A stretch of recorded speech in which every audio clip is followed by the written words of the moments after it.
Okay, hello everyone. 15 here, Thursday, December the 11th. Just popping on here because I was getting ready for a podcast. By the way, shout out to Sean Newman. I'm about to do an interview with him, and he's graciously delayed it for 10 or 15 minutes here so I could hop on and just talk to you guys about what's happening right now in the committee with C-9. So, by the way, I think that podcast, I don't know when it's going to be placed, but watch it. We're going to chat for about an hour about all the stuff C-9. We're going to dive into the weeds, but I want to share two things with you right now. The first thing is where you can be watching live. On my Facebook page right here, I have posted, Garnet Jenis has just been right on top of it. And he has been streaming what's happening right at the committee live. He's been streaming it on his page. So I've reshared it on my page. You can go to his or to mine to watch. Looks like Kathy Wagenthal is sharing right now. She's amazing. You're definitely going to want to swing by that and watch live if you can, or go back to it and see some of the comments there. It is heavy loaded. Many members of the Conservative caucus who are not normally in the Justice Committee meetings have showed up today and have given statements that have been very weighty, very profound. I want to feature one of them, a lady that I've actually never met her, Tamara Cronis. She's a member of parliament from Nanaimo, from British Columbia. And hey, by the way, please like, subscribe, wherever you're watching this, like, subscribe, share, comment, interact with me, because that helps us get this content up into people's algorithms more effectively. So I'm going to show this clip from Tamara. I was doing my makeup, brushing my teeth, listening to the stream, and Tamara began to share, and she just nails it. She encapsulates it's about a 12-minute clip.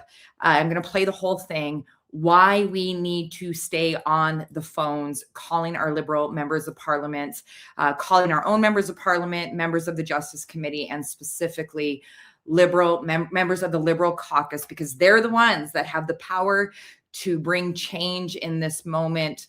To minimally, I really appreciate a lot of the Conservatives on the committee today that are speaking at the committee are just basically saying, hey guys, we need more time to look at this. There is an outcry from Canadians from many faiths all across the nation, sea to sea, and we need to do consultations. We need to have witnesses come to the committee, which is a normal thing. We need to have people from different perspectives that are weighing in on this from the Canadian population, representing reputable organizations, etc. We need witnesses. We need time. So let's delay this. Let's put the bringing back of C-9 to the floor of the House of Commons. Let's just put that on pause. Let's take more time in the committee to look at this.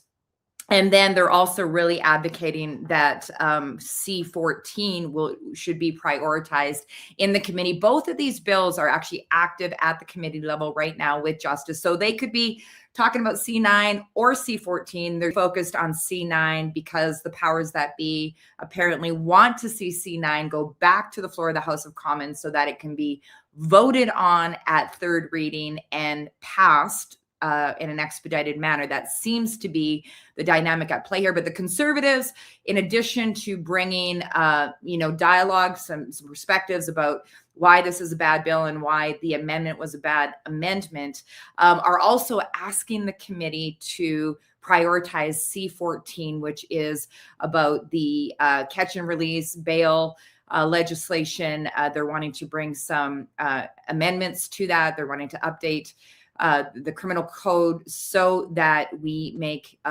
Canadian streets safer and start to curtail this whole dynamic of criminals being caught, charged, and then released back into the community and committing crimes again. So they're saying, hey, let's focus on C-14. Let's focus on a bill that we can all agree on, that we can all prioritize, that we can all move forward to the floor of the House of Commons for final vote before Christmas, and let's take more time on C-9. Makes sense. Makes a lot of sense, particularly because folks like you that are watching this right now have been on the phones. Thank you. Keep it up. My impression is that, maybe the urgency to make the phone calls has subsided a little bit. I want to encourage you to keep on the phones. Again, you want to call your own member of parliament if you haven't already. You want to call the members, particularly the Bloc and the Liberals on the Justice Committee if you haven't done that already. And then you want to start working through the list of Liberal caucus members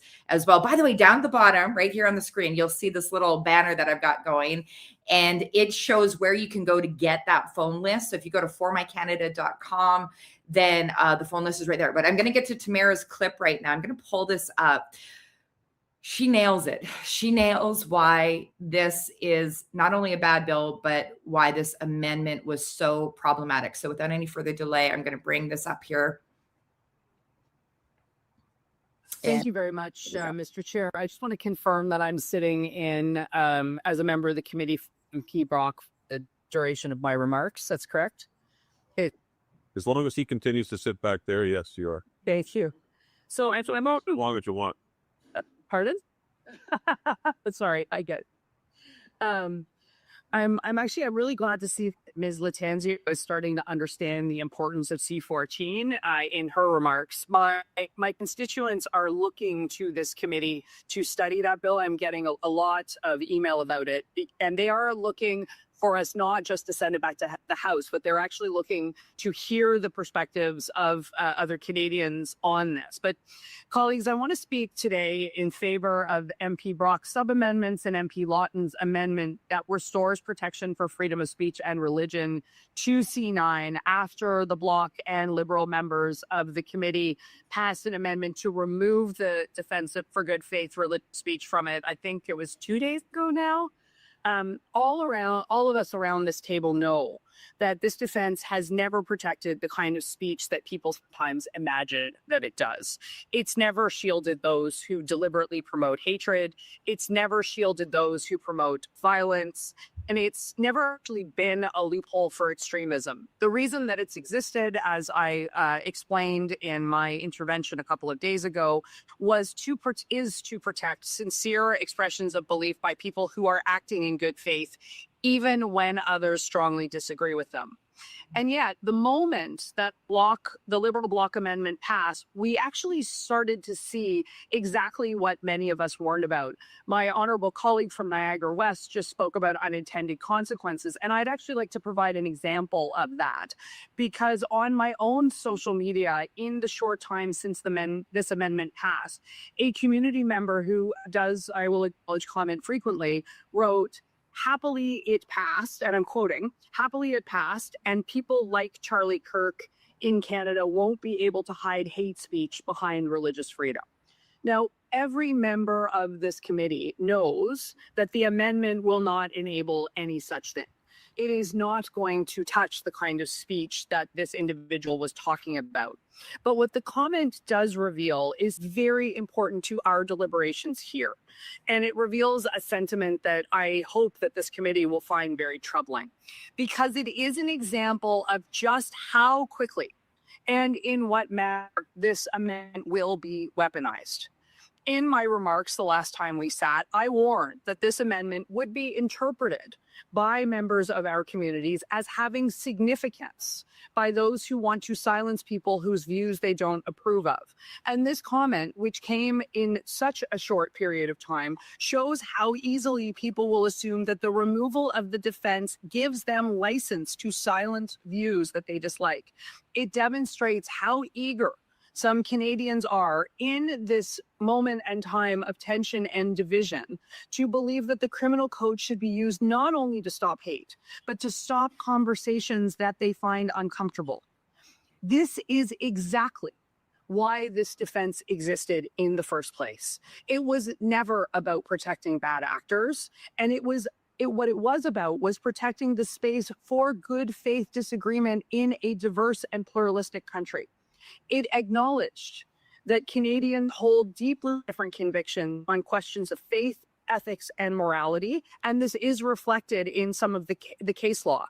Some of these differences that we have around these topics do run directly into each other. That is the reality of pluralism. The good faith religious defense ensured that people could express their beliefs without fear that someone would accuse them of hate simply because they hold a traditional or unpopular view. So removing the defense doesn't stop hate. Hate is already prohibited.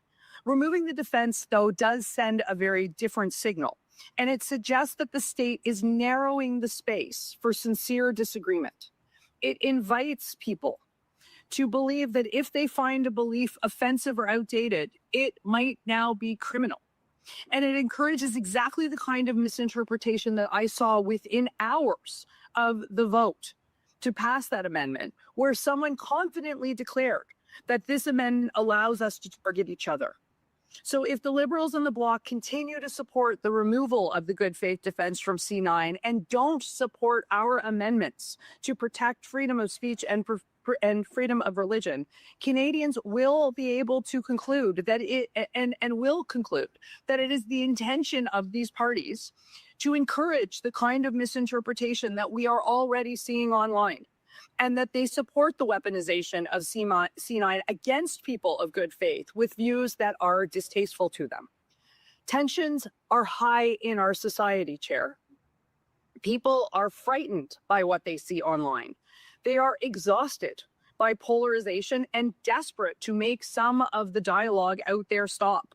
I understand that impulse. I think every one of us in this committee does. But of all the times in our history, this is an especially irresponsible moment to remove this defense. The criminal code is literally the bluntest instrument we have. It allows the state to restrict people's freedom, fundamental freedom of movement and of liberty. It cannot and must not be used to manage discomfort. It cannot and must not be used to stifle legitimate conversations. When emotions are running this hot, Chair, Parliament needs to be especially careful, because in moments like this, people do not draw fine distinctions between hateful expression, which is already illegal, and beliefs that they find personally objectionable. They see disagreement and they assume danger.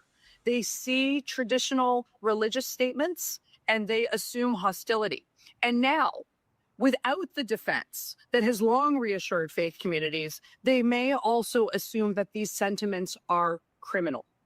That's why the committee's amendment this week was so irresponsible, and why Mr. Brock's sub-amendment and Mr. Lawton's amendment are so important. This committee's misguided amendment did not strengthen protection for vulnerable communities. Instead, these protections are already strong.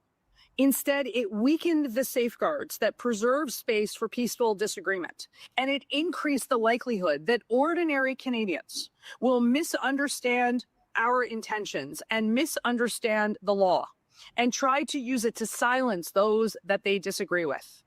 The example that I gave at the beginning of my remarks today are not an outlier.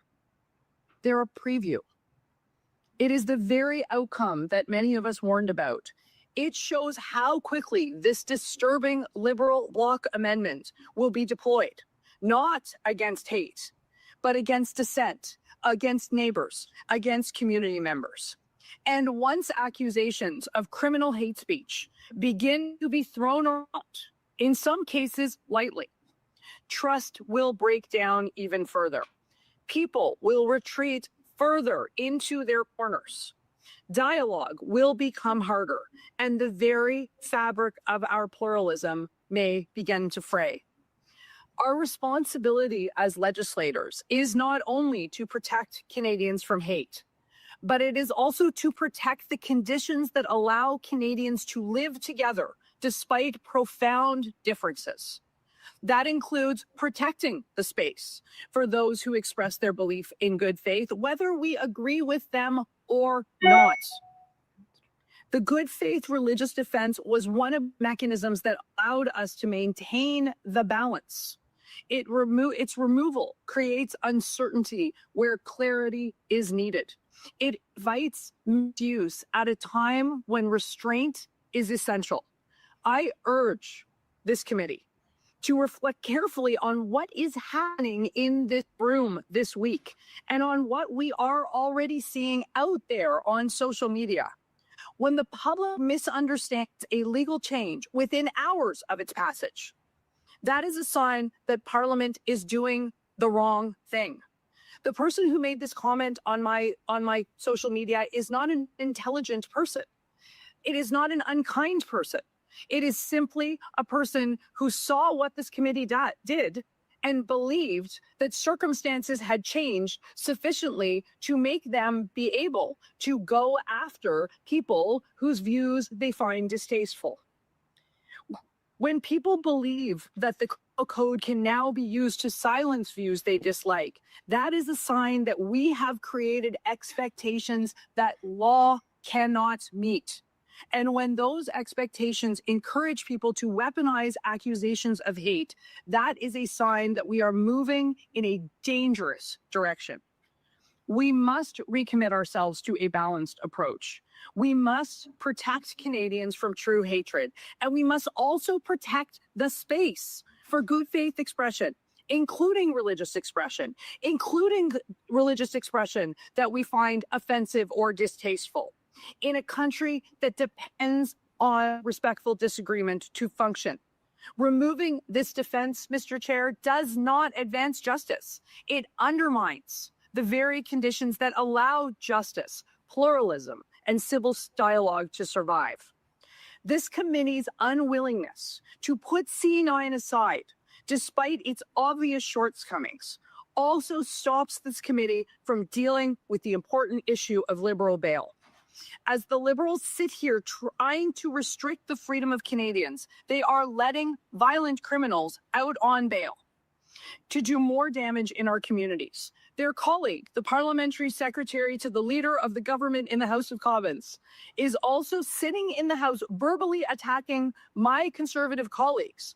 And I quote, to relax our stubbornness on not moving swiftly to pass C-14. I think he must have meant the Liberals, Chair, as the people who have been following these proceedings and the proceedings of the House at home can see, we can't get this committee to move to study C-14. I implore this committee to move on, to do the work that is necessary to make all Canadians safe. And accordingly, I move again, in light of the remarks that I've just made, and in light of the remarks of the parliamentary secretary to the leader of the government in the House of Commons, made in the House of Commons within the last 90 minutes, that this committee now proceed to the consideration and study of Bill C-14, the Bail and Sentencing Reform Act. Thank you, Mr. Chair. Thank you, Ms. Cronis. Thank you. To clarify, are you seeking unanimous consent? Is that what you're doing?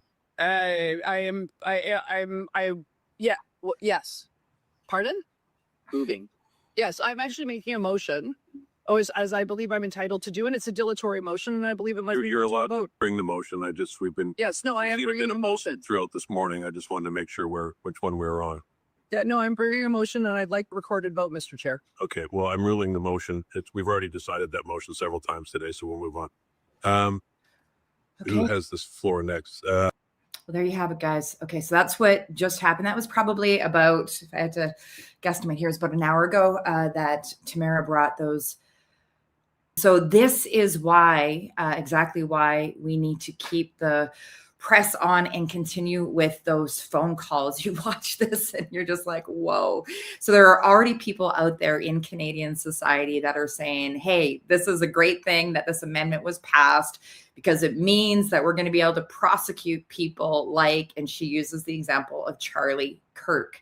So, clamping down on sincerely held religious beliefs. And before everybody goes or anyone goes crazy on what I just said there about Charlie Kirk, I don't know everything that Charlie Kirk said. I was not I wasn't obsessed with the guy when he was sharing, but I've seen many clips, since he was assassinated, and it is very clear that Charlie Kirk, as the example being used here, was sincere, and that he really strove for authentic communication, and that, he was doing his best to cultivate a culture within society that was respectful and authentic, and where we could bear up under the pressure of challenging conversations where people disagreed. And so, this is exactly what we need to strive for, right? Is to be able to have a society where ideas can butt up against one another,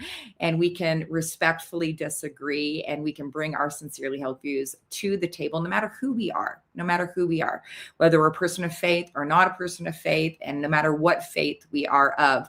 And so what do we do now? So what I'm going to do here, if I can figure this out in real time, is I am going to add the For My Canada website here to the screen, just to remind you all again of where you go if you want to get information on who to contact. And so I've said it a few times in this live stream already. The most important thing that we can do is make phone calls. Petitions are okay, depending on who's hosting the petition. I will be honest, some petitions that you're signing are not petitions where the data from that is going to get to the people that need to hear your voice. The people that need to hear your voice right now are the Liberals and the Bloc. And some petitions that are out there, I'm not going to name names, are pretty much just data harvesting mechanisms to get your name and phone number. No harm in signing those petitions if you want organizations to have your name and phone number. But the petitions that are the best are the ones that actually send a message to the members of the Justice Committee and the key decision makers. So the petition on the For My Canada website, which is right here, does that. When you sign this petition, an email will automatically be triggered to go to members of the Justice Committee. But this is more important, and that's making those phone calls. Picking up the phone, as we've discussed before on these live streams, is really the most important thing that we all need to be doing right now. We had a senior cabinet minister, former senior cabinet minister from the Harper era, that told us that when she got just 3 phone calls on any issue, when her staffers picked up 3 calls on any issue, it would dominate the conversation in the office and it would send a message. So as a general rule in civic engagement, the more effort it takes, the more impact it makes. So that time that you would take to craft an email, just pick up the phone, call some members of the Justice Committee that are right up here listed on the screen. Call your own member of parliament. And once you do that, if you are from Quebec, we encourage you to also call the members of the Bloc.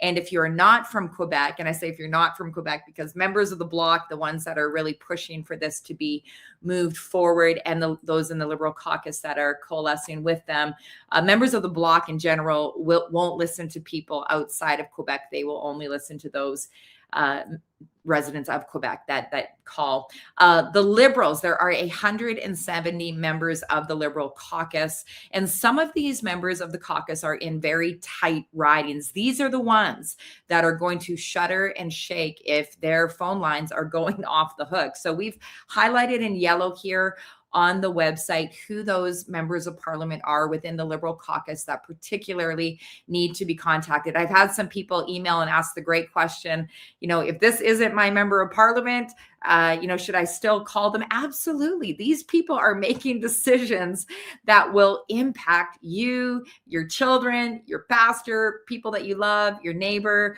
and the climate around discourse in our nation going forward. Because let's be honest, if and when this bill passes, not only is it problematic and not only could it be weaponized in the courts at some point down the line, but the bottom line is it will put a chill. It'll put a chill factor on Canadians to begin to clamp down, as Tamara said, and self-censor. And that is not healthy for any society. The healthiest societies are the ones that have emotional intelligence, are the ones that are able to get in the weeds of difficult discussions, difficult debates, and where the strongest ideas emerge and the most supported ideas emerge. This is fundamental democracy. And this is one of the reasons why so many people, my ancestors, this is why they fled from Eastern Europe back in the day, was because they wanted religious freedom for their kids. I'm just trying to remove this here.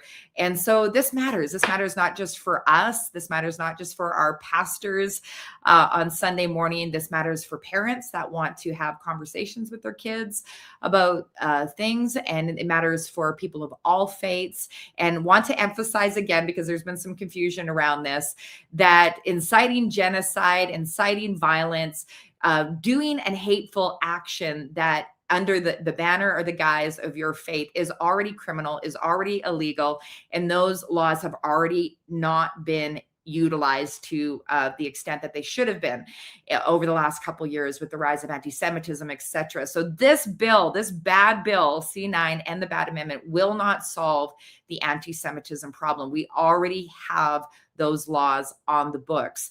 What it will do is massively clamp down on religious freedoms in Canada, and it will change the culture in our nation in terms of civil discourse. And so, this is an important time. I just want to emphasize this again. And so if you have already made those phone calls, thank you so much. You are having an impact. If you haven't yet made the phone calls, then please take some time. I think there's probably very few of us that are watching this right now, myself included, who have actually called through that entire list of 170 Liberal members of Parliament. But if each one of us took 5 a day and just went after it, we could really have an impact. So 5 phone calls a day, that'll probably take, because for most of us, we're going to be leaving messages. The average message might take 2 minutes to leave with the ringing, with the listening to their message, and then you leaving your message. That's about 2 minutes. So conceivably making 5 calls a day will take you less than 15 minutes of your time, a very, very small investment to make for a very, very important moment in our nation. And so I invite you to continue to watch the stream of what's happening today. Share this clip that I highlighted about Tamara. It's a very, very powerful clip. It really bottom lines why this is such an issue. And many other members of Parliament have been making absolutely brilliant and remarkable remarks as well. On that note, I'm so sorry, Sean, if you're watching this. I'm a few minutes late for my interview with Sean, and I'll be picking up with y'all, I'm sure, later in the day. Thanks so much for caring. Thank you so much for watching, and thank you for sharing, liking, subscribing, hitting all those buttons that help us get the word out further. Thank you for those of you that have been supporting our work so that we can stay at it. And thank you for those of you that have picked up the phone and made those phone calls. Keep the heat on. It is making a difference.